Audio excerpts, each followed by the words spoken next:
Countless thanks to Jesus and my Mother Mary.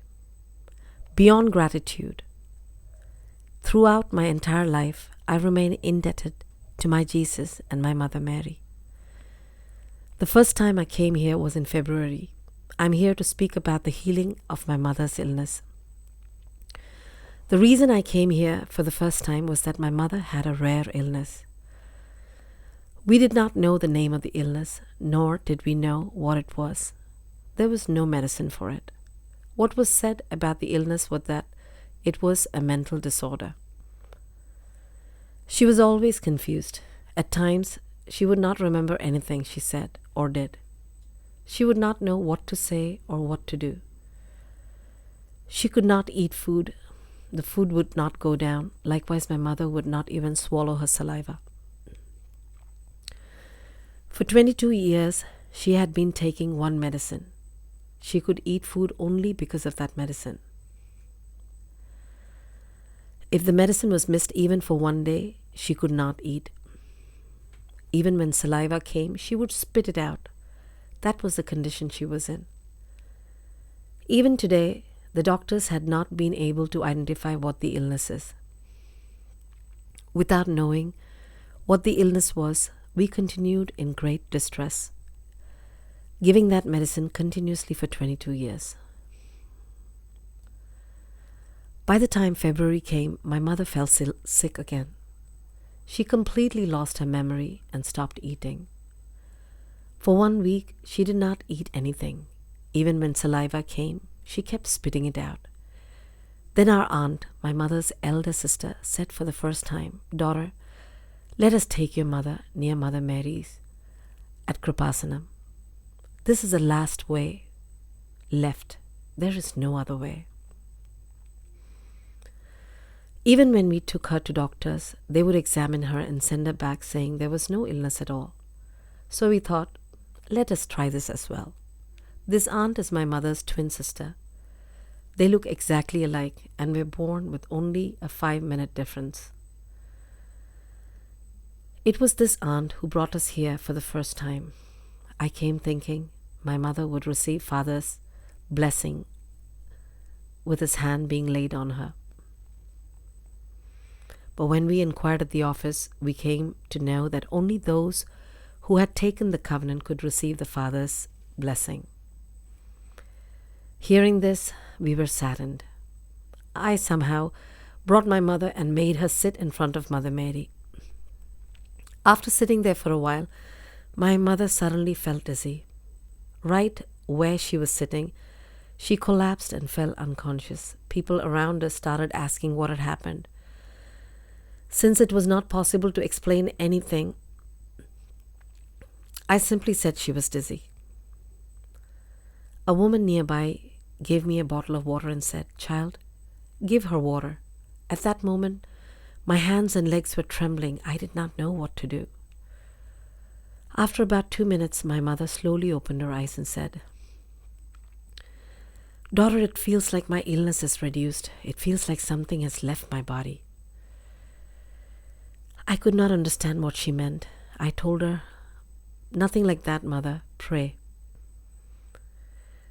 But about 5 more minutes, she stood there in tears. This was our last option. There was nowhere else to go. Even the medicine she had been taking had stopped working in her body. At that moment, my aunt said, "We have brought a packet of rice. Let us give it to her here. Maybe some miracle will happen." After the prayer, we sat by the roadside. Then my mother said, "I'm very hungry. Give me rice." We opened the packet and gave it to her. She ate the rice quickly, taking handful after handful without any difficulty. Seeing this, my eyes filled with tears. We had never seen her enjoy eating food like that. After so many years, seeing my mother eat with so much joy felt like a miracle. After that, we returned home praying. Only after this did I come and take the covenant. I first took the covenant on April 22nd, 2025. After that, I tried to follow the covenant conditions as much as possible. From then on, my mother was able to eat food without difficulty, though she was still taking the medicine.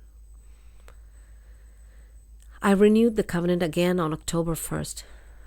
Even after that, my mother still had the habit of spitting saliva.